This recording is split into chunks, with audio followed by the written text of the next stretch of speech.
wanted to share with you something that a lot of people don't know about, and it's something I didn't know anything about until I got into the real estate investing world. But I think it's important for everybody to know, and that is your options for investing RRSPs in real estate. I will use the term RRSPs, but it really applies to any registered funds like RRSPs or TFSAs, LIRAs. I want to talk to you about this now because I just went through the process of investing my funds, so I can tell you about how that went. And I think it's really important right now because of COVID and the markets crashing.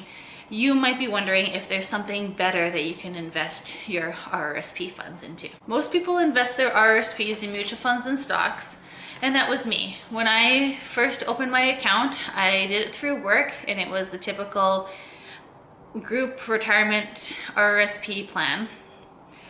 And I selected my risk tolerance and my timeline and hope for the best. But hoping for the best didn't really work out so well. It's not usually the best investment strategy.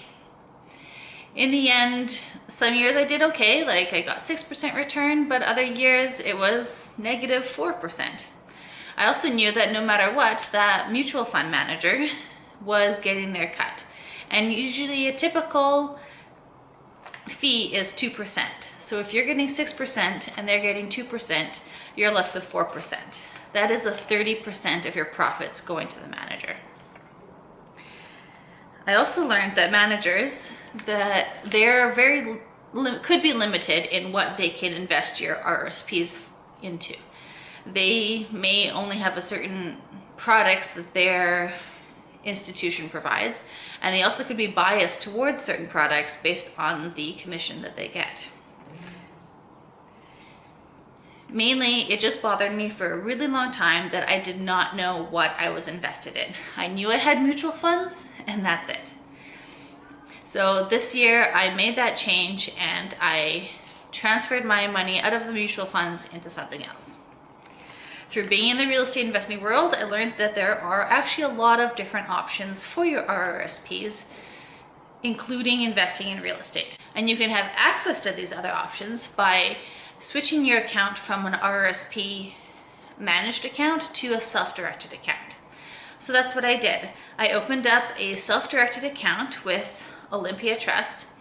And these self-directed accounts, they're not managed by anybody, so you don't get any professional advice, but they also have lower fees. There's just usually a flat fee for the year. And the main thing is that now, once it's in a self-directed account, you have access to a lot of different options. And often these options have a lot higher returns than just typical mutual funds.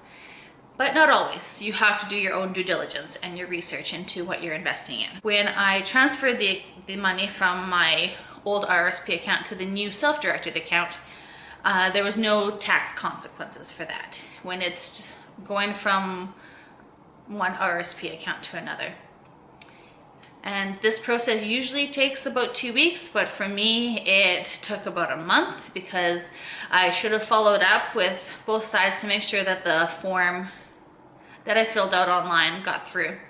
And unfortunately, it didn't. So my funds could have been transferred in February, but instead they were transferred and my mutual funds were cashed out in the beginning of March once the market was already starting to go down. Luckily, I didn't lose too much. And so yeah, all of that was done online.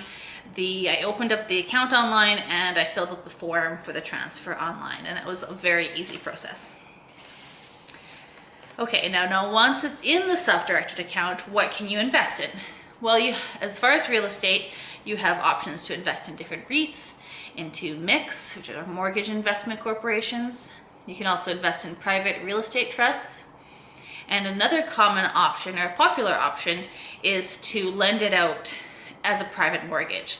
So basically you are acting as the bank and you're lending the money out to someone who needs a mortgage. And these private mortgages are typically get returns of 8 to 10%. Banks make a lot of money off lending out mortgages, and so can you. Often people will say that it has to be arm's length, which means you can't loan it to yourself and you can't loan it to someone who you're related to.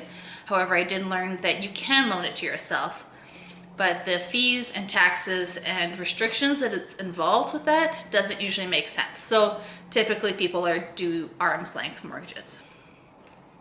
Now, what did I do?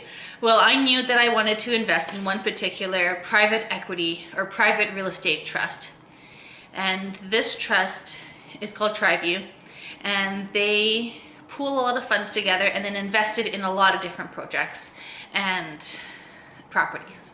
They invested in US multifamily, mostly managed by Western Wealth Capital, which I've been following for quite a while now, and I really like their track record. And they also invest in car washes, self-storage, mobile home parks, and student rentals. So I like the fact that I was not going to just be invested in one project or one property, but in a variety of different real estate assets. I also like that the minimum investment was only $10,000, so that worked for me.